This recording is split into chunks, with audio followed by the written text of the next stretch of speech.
social de derecho, además de garantizarte la vida y de garantizarte los derechos individuales, tiene que garantizar derechos colectivos.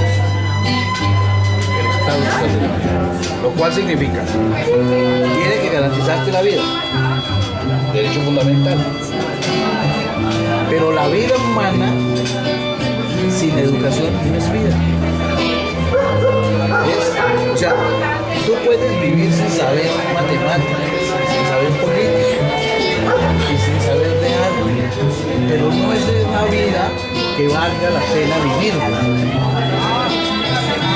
Entonces, el Estado tiene que garantizarte la educación. Ya se vuelve un derecho fundamental colectivo, educar a todos. Pero para educarte bien, tienes que estar bien alimentada, estar nutrida, porque si no, no te educan, son como demonios. Pero para comer bien, necesitas techo, entonces te tienen que garantizar el techo. Porque si estás viviendo en la calle debajo de tus puentes, ¿a qué horas te vas a dedicar y cómo te nutres? Y para tener techo tienes que tener empleo, tienes que tener entradas. Entonces te tiene que garantizar el empleo, tiene que garantizar la educación, te tiene que garantizar la salud, porque si estás enfermo no te educas y no vives bien. Eso hace parte del derecho colectivo.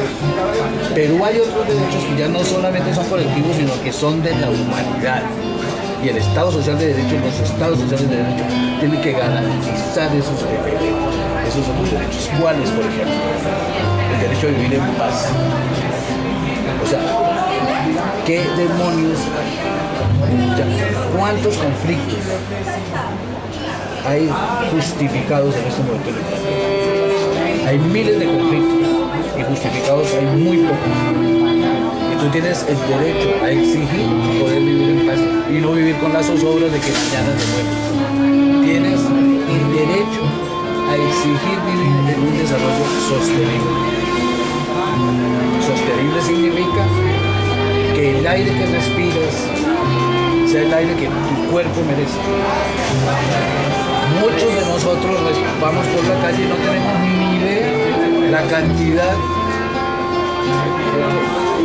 de elementos pesados, gases pesados, materiales pesados, porque no los ves. Tú vas a tener por el Transmilenio, no sabes la cantidad de elementos pesados que se te acumulan en los pulmones. No tienes ni idea.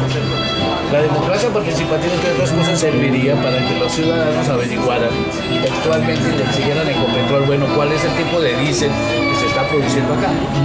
Porque hay mucho diésel que se produce de muy buena calidad, que hay que exportarlo, porque en otros países se consume un diésel normal, pero como aquí la sociedad no jode por ese diésel, entonces aquí nos toca tragarnos el diésel de mala calidad, que tiene una cantidad de partículas que tú no las ves, pero que te las tragas. Pero como tú no las ves, tú tienes el absoluto derecho de exigir a los industriales que eso que produce ACPM, gasolina y gas tenga niveles de pureza que garanticen tu vida. Ese es un derecho colectivo, ¿cierto? Pero además necesitas que el agua, que es fundamental y que empezó a escasear en el mundo, exista, que los países tengan agua, que te respondan por el agua. Tú no sabes, el agua se está acabando. En 15 años va a existir el primer país en el mundo que no va a tener una gota de agua, que es Nepal, y por eso están luchando en Nepal. Ese país se va a quedar sin agua. ¿Cierto? Tú tienes el derecho a conservar esa agua. Pero los industriales y los comerciantes y los colonos, por ejemplo, se van y arrasan el Amazonas. Las reservas y los pulmones, nosotros, Colombia, debía vivir muy bien, cobrándole al mundo por tener ese pulmón. Eso lo propuso Antonio Navarro. Y no que nosotros tenemos un gran pulmón. Costa Rica vive de ese pulmón, de las selvas de Costa Rica, y le cobra al mundo por tener ese pulmón. Nosotros no tenemos.